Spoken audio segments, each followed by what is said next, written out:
एक बार की बात है, एक छोटा सा समझदार तोता था। बरसात का मौसम आया तो सारे जानवर भीगने लगे। तोते ने सोचा, अगर मैं सबके लिए छाते बेचूं तो सबकी मदद भी होगी और मेरा भोजन भी जुट जाएगा। वह रंग बिरंगे छोटे छोटे छाते बनाकर पेड़ की डाली पर बैठ गया। जो भी जानवर बारिश में भीगता हुआ आता, तोता उसे मुस्कुराकर छाता देता। सब खुश होकर उसे दाना चावल दे जाते। धीरे धीरे तोते के पास खाने का अच्छा इंतजाम हो गया और सब उससे बहुत प्यार करने लगे। इस तरह समझदार तोते ने बारिश ने भी खुशी और रोजगार दोनों पा लिए। कड़की की ठंड थी। जंगल का एक छोटा सा हरा तोता सर्द हवा में कांप रहा था। उसके पास खाने के लिए कुछ नहीं था। तभी उसे एक आइडिया आया। तोता पेड़ों से गिरने वाले नरम रेशों को इकट्ठा करके छोटे छोटे रंग बिरंगे स्वेटर बुनने लगा। अगले दिन वह जंगल के रास्ते पर बैठकर स्वेटर बेचने लगा। खरगोश, गिलहरी और बंदर उसके प्यारे स्वेटर खरीद लेते। दिन भर की कमाई से तोता गरम खाना खाता और खुश हो जाता।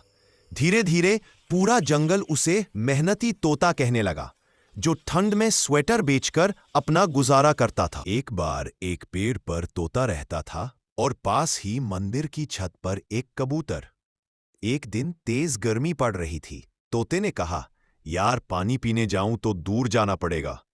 कबूतर बोला, चल साथ में चलते हैं, मैं रास्ता छोटा जानता हूं। दोनों उड़कर एक पुराने कुएं पर पहुंचे। तोते ने अपनी चोंच से पत्तों को जोड़कर एक छोटा कटोरा बनाया और कबूतर पानी भर लाया। दोनों ने मिलकर ठंडा पानी पिया और खूब बातें की। उस दिन से वे अच्छे दोस्त बन गए, क्योंकि असली दोस्त वही जो मुश्किल में साथ दे। एक गांव में एक किसान रहता था, जिसकी एक छोटी सी गाय थी, बहुत प्यारी, दुलारी और शरारती। हर सुबह किसान उसे प्यार से चारा देता और छोटी गाय खुशी से उछलने लगती। एक दिन खेत में तेज बारिश आ गई। किसान फंस गया। छोटी गाय ने उसकी आवाज सुनी और जोर जोर से रंभाने लगी, जिससे गांव वाले दौड़े चले आए। सब ने मिलकर किसान को सुरक्षित निकाल लिया। किसान ने छोटी गाय को गले लगाया और बोला, तुम सिर्फ मेरी गाय नहीं, मेरी सच्ची साथी हो। घने जंगल में एक चंचल बंदर था और एक बड़ा सा शांत हाथी। एक दिन पेड़ पर लाल लाल फल लगे थे, पर हाथी की सूंड वहां तक नहीं पहुंच पाई। बंदर ने हंसकर सारे फल तोड़कर नीचे गिरा दिए। हाथी ने खुश होकर अपनी सूंड से नदी का ठंडा पानी उठाया और बंदर पर छिड़क दिया। दोनों खिलखिलाकर हंस पड़े। उस दिन के बाद से वे सीख गए कि मिलजुल कर काम करने से हर मुश्किल आसान हो जाती है। एक छोटे से गांव में एक जादुई पेड़ था। लोग उसे ट्वीट वाला पेड़ कहते थे, क्योंकि उसकी पत्तियां हवा में हिलते ही ऐसे चमकती थीं, जैसे कोई छोटे छोटे ट्वीट हवा में उड़ रहे हों। गांव का इर्ता था अनमोल। वो हमेशा दुखी रहता, क्योंकि उसे लगता था कि वो कुछ बड़ा नहीं कर सकता। एक दिन वो जंगल में उस पेड़ के नीचे बैठ गया। अचानक हवा चली और पेड़ की पत्तियों ने पहला चमकता ट्वीट गिराया। असली ताकत शुरू करने में है, जीत तो बाद में आती है। अनमोल ने उसे पढ़ा और मुस्कुराया। अगले ही पल दूसरा ट्वीट गिरा। हर छोटा कदम बड़े सपनों की पहली सीढ़ी होता है। अनमोल ने सोचा, शायद ये पेड़ सच में मुझे समझ रहा है। वो रोज वहां जाने लगा। हर दिन पेड़ उसे एक नया ट्वीट देता। डर से मत हार, कोशिश से दोस्ती कर। तुलना नहीं, तरक्की जरूरी है। तुम्हारी मेहनत तुम्हारी पहचान है। धीरे धीरे अनमोल बदलने लगा। उसने पढ़ाई में मेहनत शुरू की, दोस्तों की मदद करने लगा और सबसे बड़ी बात, वो खुद पर भरोसा करने लगा। एक दिन गांव में प्रतियोगिता हुई, सबसे अच्छा नया विचार कौन बताएगा। अनमोल ने।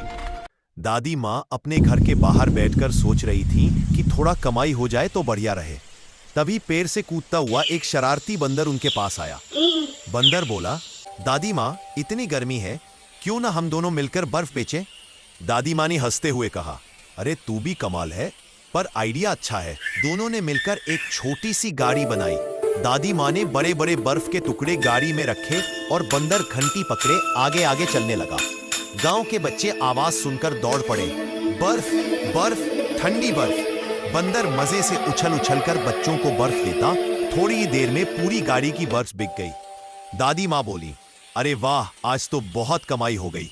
बंदर ने हंसते हुए कहा, दादी माँ, इतनी गर्मी में बर्फ बेचना सबसे बढ़िया मजा है। दोनों ने अपनी कमाई से नींबू पानी पिया, आम खाए और दिन भर मस्ती में समय गुजारा।